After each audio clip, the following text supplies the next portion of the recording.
په پاکستان کې د تیر 2 میاشتو راپدې خو د ګرانۍ کچه په لومړي ځل لاندې تللې ده او د شمیرو دولتي اداره وایي چې په تیره میاشت جون کې په ګرانۍ کې 9% کمې راغلې دي. د شمیرو دولتي ادارې په خپل تازه ریپورت کې ویلي چې په جون میاشت کې د ګرانۍ کچه یو کم 10.4% پاتې شوې ده چې تر دې وړاندې په مای کې دا کچه 30% ریکارډ کړل شوې وه او بیا د جون نه تر جولای میاشت دا ګراني یو کم 10.13% پاتې شوې ده. دا تازه شمیرې ښایي چې تیره میاشت د چرګ غوښه، الوګان، شوده یا پی، روچې، خاګې، سبزیان یا وړه ارزان شوي دي. په کلني بنیاد یو کال کې سیګریټ یو کم 10.2%، چې 114% او وړه 90% ګران شوي دي.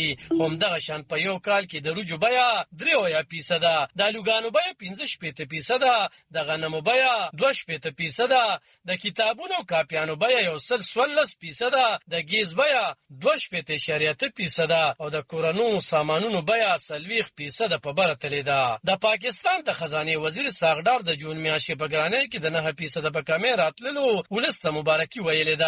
په خپل یو بیان کې د خزانه وزیر ویلي چې د ګرانۍ کې د کمی ترڅنګ په خلاص مارکیټ کې د پاکستانی روپۍ ارزښت هم سیوا شوی دی او دا مخال یو ډالر د 200 اویانا نیولې تر 202 روپو خرڅیږي. دا په داسې حال کې چې 13 هفته پاکستان او نړیوال مالیاتي اداره IMF د 3 ارب روپو د پور په تړون سلا شوی دی او مطبوعات وایي چې روانه میاشت په د IMF اجرایه بورډ د دې تړون منځوري ورکړي چې له هغې وروسته به د IMF لخوا پاکستان ته پیسې ورکړل شي. پاکستان کې د پیسو بدلونکو د اتحادیې جنرال سیکرټري ظفر پراچا وایي چې داسې نه ښکاري چې د اوږدې مودې دپاره روپۍ په ځای وساتل شي یا ډالر د 15 روپو پورې ارزان شي. خبرو کې هغه ویلي چې د ملک مجموعي اقتصادي حالت ډېر ښه نه دی، خو څه هم د IMF نه به پیسې ترلاسه شي ځکه چې په ملک کې ډالر نشته او روپۍ به د فشار سره مخ وي. اقتصاد پوه خرم شهزاد ویلي چې د IMF د پروګرام سره